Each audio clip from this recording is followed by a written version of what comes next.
आत्मा के कारक सूर्य देव 14 जनवरी को राशि बदलने वाले हैं और इस 14 जनवरी के राशि बदलने की प्रक्रिया को ही मकर संक्रांति का नाम दिया जाता है। ये सूर्य का गोचर मेष राशि के लोगों के जीवन में अगले 30 दिनों तक किस तरह के प्रभाव देगा, चलिए जानते हैं विस्तार से। जय माता दी दोस्तों, आप सभी का स्वागत है हमारे YouTube चैनल अमृता एस्ट्रो में। और इस वीडियो में मैं बात करने वाली हूं सूर्य के मकर राशि के परिवर्तन के प्रभाव के बारे में। तो आगे बढ़ने से पहले बस एक छोटा सा ही निवेदन है, चैनल पर आप पहली बार आए हैं और अभी तक चैनल को सब्सक्राइब नहीं किया है तो चैनल को सब्सक्राइब जरूर कर लें। कुंडली दिखाना चाहते हैं तो स्क्रीन पर हमारा नंबर मिल जाएगा। तो मेष राशि की मैं बात कर रही हूं जो कि काल पुरुष की कुंडली होती है और मेष राशि के लोगों के लिए सूर्य देव उनके पंचम भाव के स्वामी हैं और अभी 14 जनवरी को इनका जो राशि परिवर्तन है वो मकर राशि में होगा, जो कि आपका 10वां भाव है। देखिए, जो सूर्य का गोचर होता है एक राशि से दूसरी राशि में जाना, उसको संक्रांति बोलते हैं। और जब सूर्य अब मकर राशि में जा रहे हैं तो ये मकर संक्रांति का पर्व माना जाता है, जो कि 14 जनवरी को है। अब यहां ये जो 10वें भाव में पंचम भाव के स्वामी का, यानी कि त्रिकोण के स्वामी का केंद्र भाव में जाना मेष राशि के लोगों के लिए बहुत ही लाभदायक होने वाला है। बेहद शुभ रिजल्ट आपको अगले 30 दिनों में, अगले एक महीने में देखने को मिलेंगे, क्योंकि कर्म का भाव है, करियर का, फेम दिलाने का भाव है। तो अगर आपकी कुंडली को देखा जाए तो ये समय ऐसा होगा जब आप तरक्की के मार्ग पर आगे बढ़ते हुए दिखाई देंगे। और यहां करियर के भाव में बैठकर चौथे भाव पर दृष्टि भी होगी। तो इस समय अवधि में अगर आप व्यापार में समस्याओं का सामना कर रहे थे तो आपकी वो समस्याओं का निवारण होगा। इस समय अवधि में अपने कार्य क्षेत्र में आप जो मेहनत कर रहे हैं उसके द्वारा आपको फेम मिल सकता है, प्रसिद्धि हो सकती है, कामकाज के प्रति पूर्ण रूप से समर्पित रहेंगे, एनर्जी आपके अंदर होगी। त्रिकोण का स्वामी जब केंद्र में जाता है, दोनों ही शुभ भाव हैं, तो यहां आपको अपने कामकाज में एनर्जी देखने को मिलेगी, एक पॉजिटिविटी आपके कामकाज में रहेगी। हर एक काम को समय पर पूर्ण करना चाहेंगे, बुद्धिमानी का बड़ा अच्छे से इस्तेमाल आप कर पाएंगे। यहां तक कि जो शिक्षा के क्षेत्र में जुड़े हुए हैं, जो किसी तरह के आप शिक्षक हैं अगर, या फिर आप किसी तरह के इंस्टीट्यूट वगैरह चलाते हैं, तो उनके लिए बहुत अच्छा ये समय रहेगा।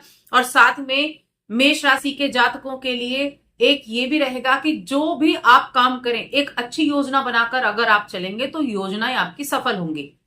इसके अलावा ये समय आपके कार्य क्षेत्र में आपके समर्पण को भी दिखाएगा, आपके उत्साह को भी दिखाएगा कि आप कितने ज्यादा समर्पित हैं अपने काम को लेकर। बहुत एनर्जेटिक रहेंगे और इस एनर्जी को आप महसूस भी कर पाएंगे अपने काम काज में, जो भी आपका काम है, जिस भी चीज से जो भी आप जॉब करते हैं। और यहां जो इस राशि के जातकों का कार्य क्षेत्र, वहां बदलाव भी देखने को मिल सकता है, किसी ना किसी तरह का बदलाव भी वहां हो सकता है। इसके अलावा यहाँ आप अपने कार्यस्थल पर हर एक अपेक्षाओं पर खरे उतरेंगे, यानी जिस भी काम को लेकर चलेंगे उस काम को पूरा करके ही दम लेंगे, अपने हर एक काम को पूरा कर पाएंगे। साथ में ये आपको लाभ दिलाएगा, इनकम के चांसेस यहाँ आपके लिए बढ़ते हुए दिखाई दे रहे हैं।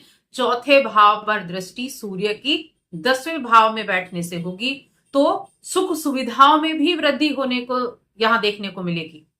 कोई भूमि भवन आप खरीदना चाह रहे थे तो उसमें भी आपकी जो अगर कुछ अड़चने आ रही थी तो वो अड़चने दूर हो जाएंगी। लेकिन यहाँ माता की सेहत का आपको ध्यान रखना है, माता की सेहत प्रभावित हो सकती है। ये समय आपके कार्यस्थल पर आपकी रचनात्मकता के जरिए आपको सम्मान दिला सकता है, एक पहचान आपको दिला सकता है। सूर्य का ये गोचर आपके लिए बहुत ही सुखमय, कार्य क्षेत्र में बहुत अच्छे रिजल्ट आपको दिला देगा। आप कोई वाहन वगैरह खरीदना चाहते थे, काफी दिनों से आप इंतजार भी कर रहे थे कि हाँ आपको वाहन खरीदना है, तो वाहन खरीदारी करने का भी मौका आपको मिलेगा। कहीं लोन वगैरह आप लेना चाह रहे थे तो वो लोन भी आपका एप्लीकेबल, आप लोन के लिए भी रहेंगे। तो कहीं ना कहीं सुख सुविधाओं में वृद्धि लेकर आया है। देखिए, नाम, फेम और प्रसिद्धि बढ़ना, यानी किसी ना किसी तरीके से आपका नाम हो, लोगों के बीच में हो, सर्कल में हो, कार्य क्षेत्र में हो, किसी ना किसी तरह से, तो ऐसी हर एक चीज वो आपके जीवन में घटित होने वाली है। रिश्तों की जहां तक मैं बात करूं तो रिश्तों में थोड़ा सा आपको ध्यान रखना है, क्योंकि प्रेम जीवन है, वहां गलतफहमियां हो सकती हैं। पंचम भाव प्रेम जीवन का भाव भी है, जिसके स्वामी है सूर्य देव, और पंचम भाव के कारक नहीं होते हैं ये, यानी कि प्रेम के कारक तो नहीं होते, तो प्रेम जीवन में गलतफहमियां हो सकती हैं। थोड़ी सावधानी रखनी है, और यहाँ अपने साथी के बीच में किसी भी तरह के विवाद की स्थिति को ना पनपने दें, कोई मतभेद ना हो, इसका खास तौर से ध्यान रखें। क्योंकि जहां एक तरफ ये आपके करियर के लिए अच्छा है, वहीं रिश्तों के लिए अच्छा नहीं है।